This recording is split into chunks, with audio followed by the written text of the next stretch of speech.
प्रांगण में एगो महान पुरुष से भेंट भेला, हिनका से किछु बात पूछे छियनि, किछु जानकारी ले छियनि। सर नाम की भेलै अपने के? रमाकांत झा। अच्छा सर, अपने एतऽ कते दिन से रहि रहल छियै? हमर घरे मंदिर काज में 1 साल से। 1 साल के अवधि से सर अतै जे मतलब कि रहि रहल छथिन मंदिर के देख रेख में, और एकर ई कार्यरत छथिन 1 साल से, 1 वर्ष से ज़्यादा ही लगभग शायद, और हुनका से मिल के बहुत नीक लागल।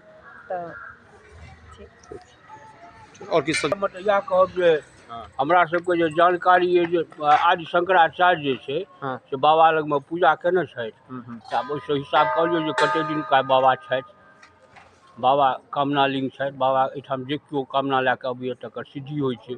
ई हमरा सबके से विदित अछि, देख रहलियै। धन्यवाद। ठीक।